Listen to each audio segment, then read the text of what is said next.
रमवा नाम के पहाड़ी गांव में रहने वाले हरीश का ब्याह पड़ोस के गांव की फुल्की के साथ होना तय हुआ था। शादी का दिन निश्चित हुआ।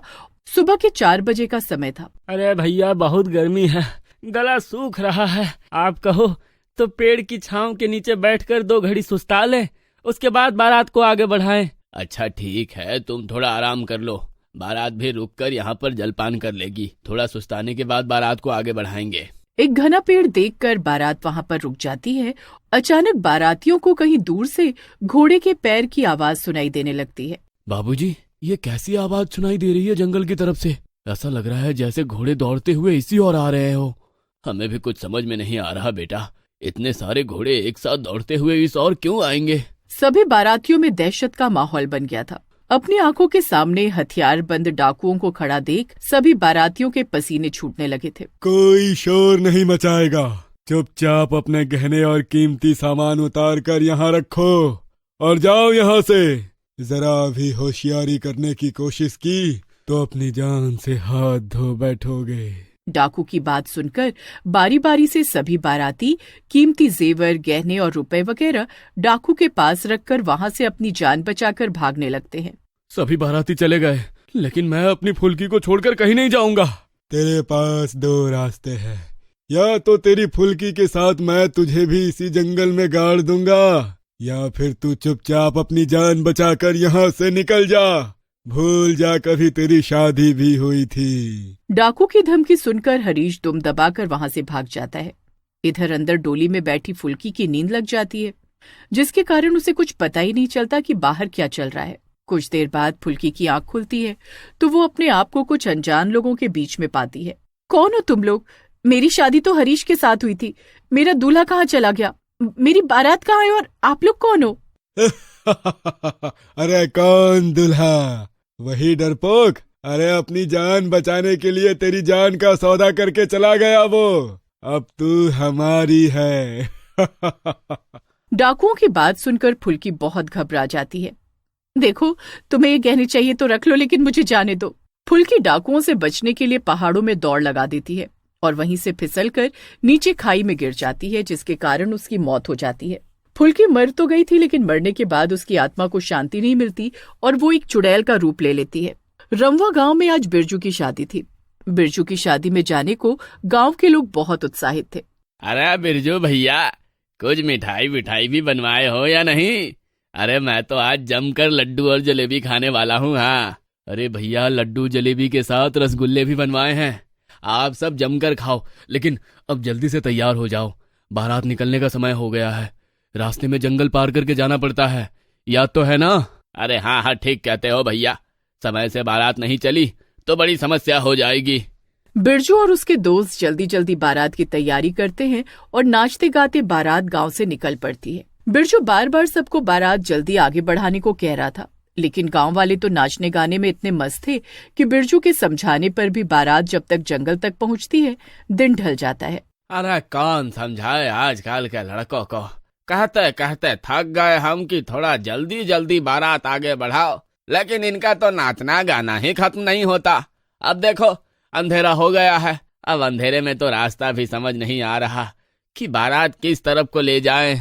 अरे काका, क्यों परेशान होते हो? आजकल शादी ब्याह में नाचना गाना तो होता ही है। आप फिक्र ना करो, बारात कुछ देर में पहुंच ही जाएगी। सामने घना जंगल था और चारों ओर सन्नाटा पसरा था, लेकिन बारातियों को जंगल के होने से कोई फर्क नहीं पड़ रहा था। वो अपनी मस्ती में मगन नाचते गाते आगे बढ़ रहे थे। तभी अचानक तेज बिजली कड़कने लगती है और देखते ही देखते जोरदार बरसात शुरू हो जाती है। बरसात से बचने के लिए सभी बाराती इधर उधर पेड़ों के नीचे जाकर खड़े हो जाते हैं। अभी तक तो मौसम बिल्कुल सही था, ये अचानक से बिन मौसम बरसात कैसे होने लगी? कुछ देर बाद बरसात रुक जाती है और सभी बाराती वापस वहां से निकलने के बारे में बातें करने लगे। अरे बिरजू के बापू, बिरजू कहाँ चला गया? वो तो कहीं नजर ही नहीं आ रहा। अरे ऐसा कैसा नजर नहीं आ रहा, यही किसी पेड़ के नीचे होगा। बिरजू, बिरजू बेटा, कहाँ चला गया तू? पहले ही लेट हो गए हैं, जल्दी आ, बारात को निकलने का समय हो गया है। बिरजू की माँ, पिताजी और बाकी रिश्तेदार भी बारी बारी से बिरजू को आवाज लगाते हैं, लेकिन बिरजू का कहीं कोई पता नहीं लग पाता। अरे भाई, इतने सारे लोग हो, किसी ने तो देखा होगा कि दूल्हा अचानक कहाँ चला गया। कोई सुई है क्या जो खो जाएगी। इतना लंबा चौड़ा लड़का ऐसे कैसे आंखों के सामने से गायब हो गया? गांव वाले बिरजू को बहुत ढूंढते हैं लेकिन उसका कहीं पर भी पता नहीं लगता और इस तरह से रोते पीटते गांव वाले बिना दूल्हे के ही वापस अपने घरों को लौट जाते हैं। बिरजू के गायब होने के बाद ये खबर आग की तरह पूरे गांव में फैल गई थी। जैसे ही बिरजू के गायब होने की सूचना दुल्हन के घर वालों को मिलती है, उसी रात बिरजू की पत्नी का भाई श्याम दूल्हे के रूप में तैयार होता है। नाचती गाती बारात वापस उसी जगह पहुंच गई थी जहां से बिरजू गायब हुआ था। अचानक एक बार फिर जोरों की बिजली कड़कने लगती है और तेज हवाएं चलने लगती हैं। मुझे भीड़ से थोड़ा अलग होना होगा, तभी पता चलेगा कि आखिर किसने बिरजू जीजाजी को यहाँ से गायब किया है। श्याम जानबूझकर कुछ दूर जाकर एक पेड़ के नीचे खड़ा हो जाता है। अचानक उसके सामने एक डरावनी चुड़ैल प्रकट होती है जो बिल्कुल किसी दुल्हन की तरह नजर आ रही थी। आ गए तुम दूल्हा राजा, अब तुझे मेरे साथ चलना होगा। चुड़ैल को देखकर श्याम बहुत घबरा जाता है और डर से थर थर कांपने लगता है। चुड़ैल गुस्से में श्याम की ओर देखती है और उसकी ओर एक फूंक मारती है। श्याम बेहोश हो जाता है। कुछ देर बाद जब उसकी आंख खुलती है तो वो खुद को एक गुफा के अंदर पाता है। अरे ये मैं कहाँ आ गया? ये कौन सी जगह है?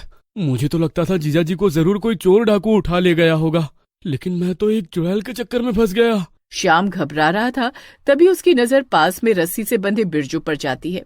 अरे श्याम, तुम यहाँ कैसे पहुँचे? तुम्हें भी वो चुड़ैल उठाकर लाई है क्या?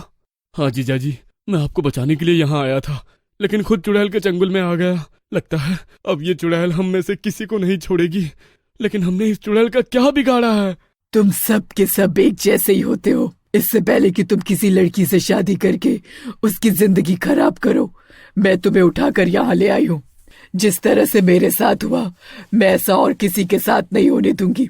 कितने सपने सजा कर निकली थी मैं अपने घर से। मेरे दूल्हे ने भी मेरे साथ जीने मरने की कसमें खाई थी, लेकिन अपनी जान बचाने के लिए मुझे डाकुओं को सौंप कर भाग गया वो डरपोक। देखो चुड़ैल बहन, हम समझते हैं आपके साथ जो भी हुआ बहुत बुरा हुआ, लेकिन हम वैसे दुल्हे बिल्कुल भी नहीं हैं। अरे हम तो अपनी दुल्हन से बहुत ही प्यार करते हैं, हम उसको कभी भी धोखा नहीं देंगे। अरे मौत भी सामने आ जाएगी ना, तो भी हम उसका साथ नहीं छोड़ेंगे। झूठ बोलने से कुछ नहीं होगा। अब तुम दोनों को सारी जिंदगी इसी गुफा में सड़ना होगा। चुड़ैल की बात सुनकर बिरजू और श्याम फूट फूट कर रोने लगते हैं। तभी वहाँ पर हरीश आ जाता है। मेरी फुल्की, ये तुम ही हो ना? देखो, तुम्हें जो भी सजा देनी है तुम मुझे दो। इन बेकसूर गांव वालों को मेरी गलती की सजा मत दो, जाने दो इन्हें। हरीश को अपने सामने खड़ा देख चुड़ैल फुल्की बहुत गुस्से में आ जाती है। अच्छा हुआ तू खुद ही मेरी गुफा में आ गया, वरना तेरी गलती के कारण न जाने कितने दूल्हों को मारना पड़ता। तुम चाहो तो मुझे मारकर अपने मन को शांति दे सकती हो फुल्की, लेकिन सच बात तो यह है कि मैंने तुम्हें कोई भी धोखा नहीं दिया। तुम्हें कोई गलत फहमी हुई है। अरे उस रोज जब डाकुओं ने हमारी बारात पर हमला किया तो तुम डोली में गहरी नींद में सोई हुई थी, इसलिए तुम्हें सच्चाई के बारे में नहीं पता।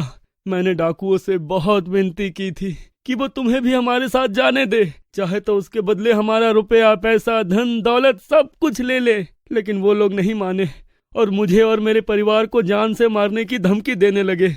मजबूरी में मुझे वहां से जाना पड़ा, लेकिन मैं सच कहता हूँ, मैंने तुम्हें कोई धोखा नहीं दिया था। अरे मैंने आज तक शादी नहीं की है, बल्कि तुम्हारी यादों में ही अपना जीवन बिता रहा हूँ।